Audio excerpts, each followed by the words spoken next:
Beaucoup rêvent de conquérir le fameux rêve américain, mais ces dynasties philippines en ont fait un empire colossal. Des génies de la NASA aux titans de la Silicon Valley, voici le classement des 10 familles philippines les plus puissantes d'Amérique. Et croyez-moi, quand nous atteindrons le sommet de cette liste, vous verrez l'éclat du génie philippin fusionné avec la puissance des milliards. Commençons. Numéro 10, la légendaire famille Santiago, maître de l'aérospatiale et gardien des étoiles à la NASA. Beaucoup rêvent de voir leurs enfants décrocher la Lune en Amérique. Eh bien, les Santiago l'ont fait. Au sens propre. Joséphine Jo Santiago Bond et son époux sont les piliers des missions spatiales. Ensemble, ils ont érigé un empire de 8 millions de dollars. Mais d'où vient une telle ascension ? Remontons le temps. Née à Antipolo, élevée dans le culte absolu du savoir, l'épopée de Joséphine est le modèle pur de la persévérance immigrée. Elle a survolé les épreuves du lycée scientifique des Philippines, puis dompté l'impitoyable cursus d'électronique de l'université UP Diliman, avant de s'envoler vers le Dakota du Sud pour ses études supérieures. Le plan était simple, étudier, réussir et aider les siens restés au pays. Mais le destin lui réservait une trajectoire bien plus grandiose. Son stage d'été à la NASA s'est métamorphosé en une carrière fulgurante, gravissant les échelons jusqu'à devenir une figure de légende du secteur spatial. Elle a conçu les systèmes Arise, Lead et Resolve, ces technologies qui veillent sur les astronautes et traquent l'eau lunaire. Désormais, elle dirige une division d'élite au Kennedy Space Center, veillant sur les technologies vitales qui empêchent les fusées d'exploser. Rien que ça. Au-delà de l'argent, c'est l'ampleur de son impact qui fascine. Alors que beaucoup d'immigrés restent cantonnés dans l'ombre, Jo a gravé son nom au cœur de l'institution la plus compétitive au monde. Elle guide désormais la jeunesse philippine et finance l'avenir des nouveaux talents. L'ingénieur que la NASA n'attendait pas, mais dont elle avait désespérément besoin. Pas de luxe ostentatoire, ni de jet privé bruyant pour eux. Pourtant, le prestige des Santiago pèse bien plus lourd que n'importe quelle fortune. Si Jo a bâti son succès brique par brique, la suite est un séisme. Une fortune d'1 milliard de dollars née d'un deuil déchirant,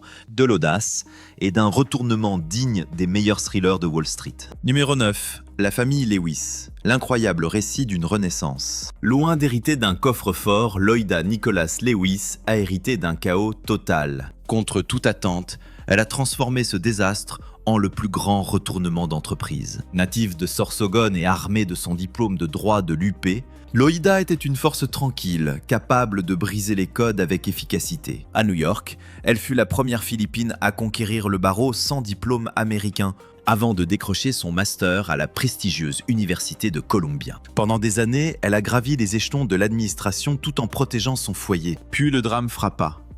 Reginald Lewis, titan des affaires, s'éteignit brusquement en 1993. Contre toute attente, Loida fut propulsée sur le trône de PDG d'un empire alimentaire de 2,2 milliards de dollars s'étendant sur 31 pays. Tous prédisaient sa chute, tandis que les analystes de Wall Street murmuraient qu'elle braderait l'entreprise avant de s'effacer dans une retraite discrète. Mais voici le choc.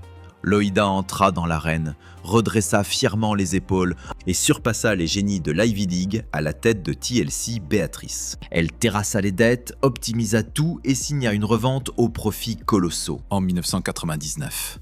De veuve éplorée à reine des affaires, elle forgeait désormais un empire de 900 millions de dollars. Sa lignée règne sur l'immobilier, la finance et des projets philanthropiques, soutenant les immigrés. Par sa fondation, elle finance Bourse et Espoir, forgeant les leaders philippins et les minorités à travers tous les États-Unis. Loida n'a pas juste préservé un héritage, elle a transcendé le destin. Voici l'ultime résilience.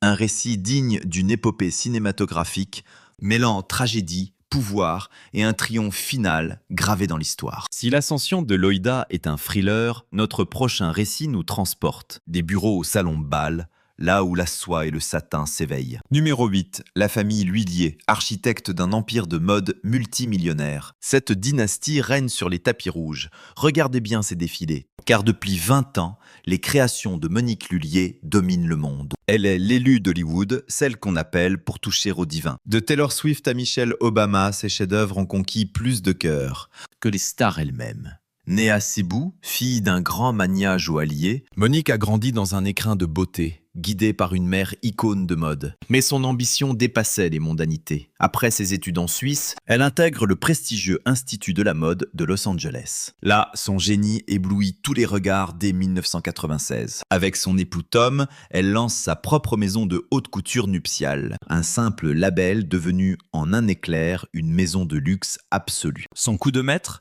Rendre le rêve accessible tout en restant inaccessible. Elle a conquis un marché où seule l'émotion dicte sa loi, ignorant les crises. Le monde tremble quand Britney Spears choisit une huilier pour son mariage. L'ascension est totale. Reese Witherspoon, Taylor Swift, Blake Lively et même la première dame Michelle Obama. Chaque apparition est un choc visuel, une publicité qu'aucun trésor ne pourrait acheter. Mais tenez-vous bien, Monique ne s'arrête pas à la couture. Parfum et design envahissent son monde. Elle a transformé son esthétique en un véritable art de vivre impérial. Son sanctuaire de Los Angeles abrite studios, showrooms et un empire digital, où l'élégance se vend sous toutes ses formes. Mais son cœur reste noble. Monique soutient la nouvelle garde des designers aux Philippines, offrant un tremplin mondial à l'artisanat de sa terre natale. Les L'Huillier ont érigé un empire où le luxe murmure au lieu de hurler. Une richesse qui ne se compte pas en yachts, mais en influence éternelle. Si transformer la soie en millions vous fascine, préparez-vous, car le secret de la famille suivante va littéralement vous couper le souffle. Pénétrons dans les hautes sphères de Walmart et Nestlé, là où une Philippine a décidé de bâtir son propre empire au lieu de servir les autres. Numéro 7. La famille Martel, les grands stratèges mondiaux du capital investissement. Avant même que les cadres ne finissent leur premier café, Juan Ling Martel a déjà bousculé les rouages de 3 marchés mondiaux. Son épopée débute à Manille, où ce génie des mathématiques a compris que les chiffres dirigent l'économie. Après avoir décroché son MBA à l'université du Minnesota, elle rejoint des titans industriels comme Walmart International et Nestlé. Occupant des postes de direction financière au centre névralgique de chaînes logistiques se chiffrant en milliards, elle ne se contentait pas de surveiller la performance. Elle réécrivait les règles du déploiement de capital à travers les continents. Finalement, cette précision chirurgicale s'est muée en une puissance financière redoutable. Juan Ning devient alors l'associée fondatrice de Bayani Capital, un géant de Boston, gérant des milliards dans le commerce et la technologie. Voyez-la comme la force invisible derrière les vitres feutrées des conseils d'administration. Une stratège capable de manipuler les marchés d'un seul geste. L'empire de la famille Martel s'étend désormais de l'Amérique du Nord à l'Asie, dominant la logistique, les technologies vertes et le commerce numérique au Moyen-Orient. Ce qui fascine ici, ce n'est pas la richesse, mais la vision stratégique. Les Martel sont une lignée rare, loin des paillettes et des entreprises de célébrités, misant tout sur un capital intellectuel qui forge une influence silencieuse et durable. Le réseau de Juan Ning est un véritable bottin de la finance mondiale, incluant Alibaba, Stellantis et même des rôles de conseillère stratégique au début d'Uber. Côté cœur, la famille finance l'éducation, reliant l'Asie et les États-Unis par le commerce. Mais alors que Juan Ning avance ses pions avec un calme olympien, la transition qui suit s'annonce comme une véritable déflagration. Car notre prochaine héroïne n'a pas seulement créé une société, elle a inventé une industrie. Numéro 6, la famille Marcello. Pionnier de la technologie du soin et fondateur de légendes. Tout commence par une mère, un ordinateur et un dilemme familial insoluble. Voici Sheila Lirio Marcello qui a non seulement résolu ce problème, mais a transformé cette frustration en leader mondial du soin, bouleversant notre vision du service. Née à Baguio au sein d'une famille d'éducateurs, le destin de Sheila fut guidé par l'empathie et l'ambition. Diplômée de Harvard en droit et en business, oui, les deux à la fois, elle passe des années au sommet du conseil et de la direction d'entreprise, avant de buter sur un obstacle, concilier sa carrière et sa maternité. Au lieu de simplement s'en plaindre,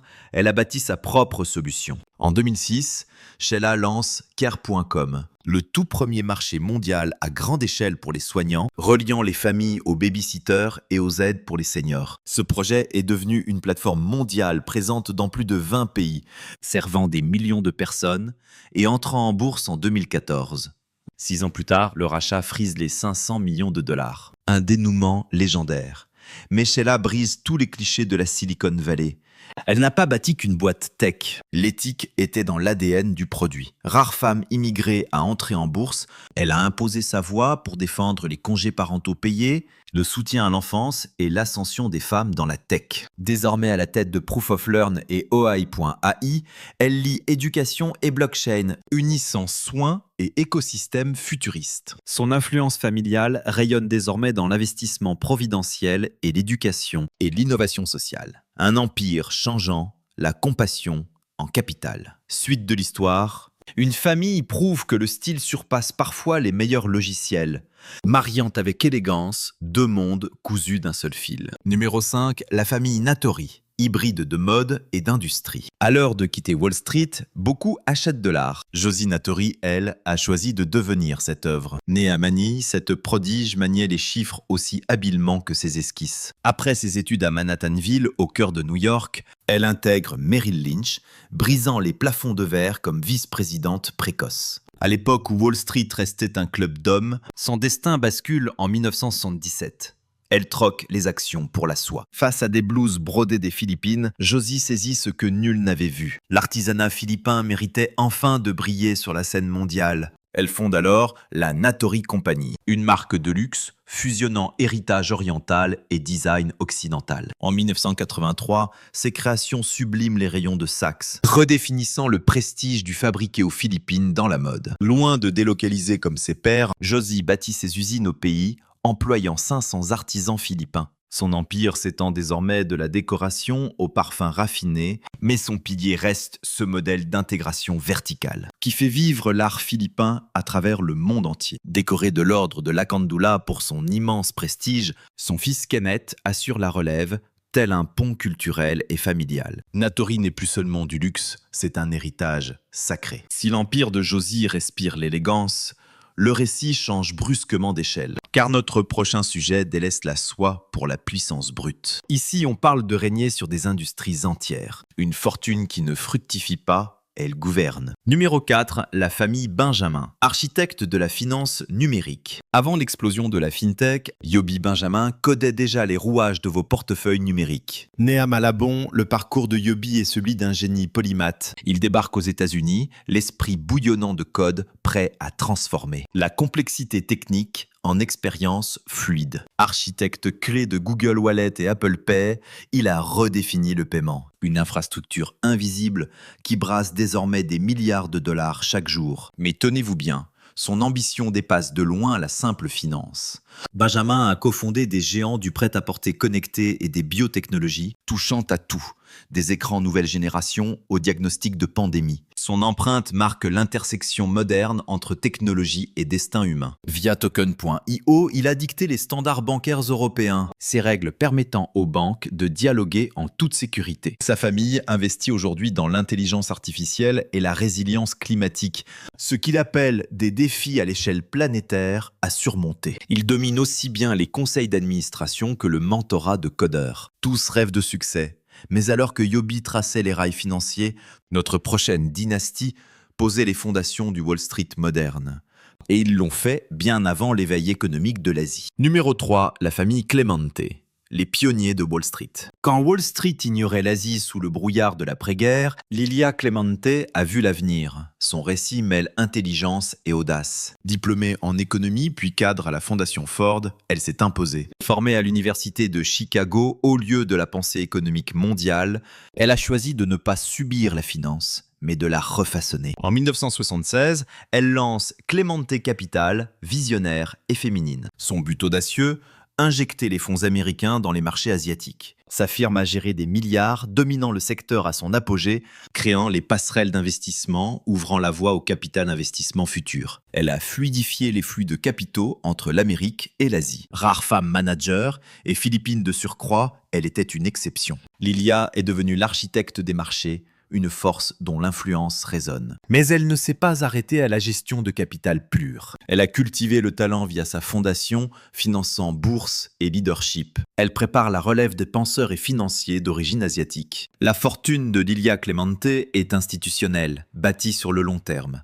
C'est le fruit de la patience, de la politique et d'une vision. Son nom impose le respect par sa profondeur, non pour son éclat. Si elle a guidé les investisseurs, notre prochaine légende a créé l'étincelle. L'ingénieur qui a appris à la Silicon Valley a rêvé en circuit. Le génie derrière les puces ayant rendu l'ère numérique possible. Numéro 2, la famille Banatao. Innovateur des semi-conducteurs et mécène. Sur le mont Rushmore de la technologie, Dado Banatao serait sculpté. Tenant d'une main une puce et de l'autre un fer à souder. Né dans le Cagayan rural, il marchait autrefois pieds nus sur la terre.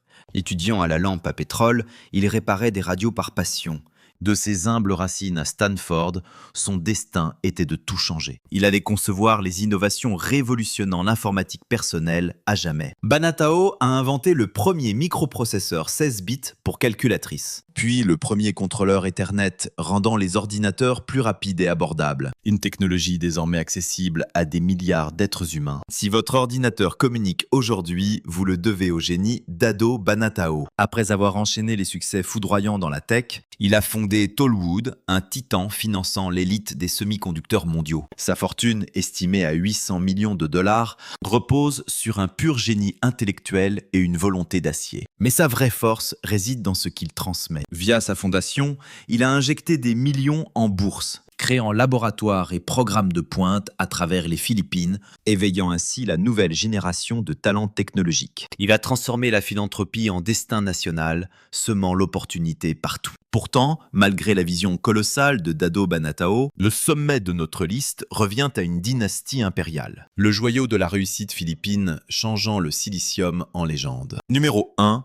La toute-puissante famille Ocampo. Suzanne Ocampo, l'incarnation d'un génie audacieux qui refuse de scier. Pendant que certains rêvent, elle a conquis la Silicon Valley. Elle a bâti un empire avant d'entrer dans l'histoire. Née et élevée aux Philippines, Suzanne arrive aux États-Unis avec un instinct d'innovation hors du commun. En 1984, elle cofonde Sirenza Micro Devices. Un pari fou dans un monde dominé par les hommes, où les femmes n'avaient aucune place au sommet du pouvoir. Mais Ocampo n'était pas là pour assister. Elle dominait. Architecte financière, elle devient le cerveau derrière cette ascension fulgurante, pilotant les percées technologiques et la production mondiale, sécurisant des partenariats vitaux à l'aube de l'ère numérique. Sous sa direction, la firme est devenue un fournisseur de semi-conducteurs de classe mondiale, culminant lors d'une introduction en bourse historique en l'an 2000, cédant sa place parmi l'élite de la Silicon Valley. Mais c'est ici que son destin dépasse toutes les attentes. Après le rachat en 2007, Suzanne refuse de s'effacer. Elle réinvestit tout pour forger l'avenir de cet écosystème. Elle place sa famille au centre de l'innovation ultime des puces. Des accélérateurs d'intelligence artificielle aux processeurs de demain, propulsant les villes intelligentes et les futures voitures autonomes. En 2025, sa fortune dépasse les 2,3 milliards de dollars avec Macom, un géant dominant le marché mondial du matériel lié à l'IA. Pourtant, malgré sa richesse immense, Suzanne reste une énigme. Personne ne connaît son visage, son héritage et sa seule signature. La légende Ocampo fut gravée puce après puce, victoire après victoire. Notre voyage parmi les 10 dynasties les plus riches s'achève. Laquelle de ces lignées légendaires vous a le plus impressionné? Dites-le nous dans les commentaires. Plongez dans les secrets de la haute société. Ne manquez pas nos prochaines révélations.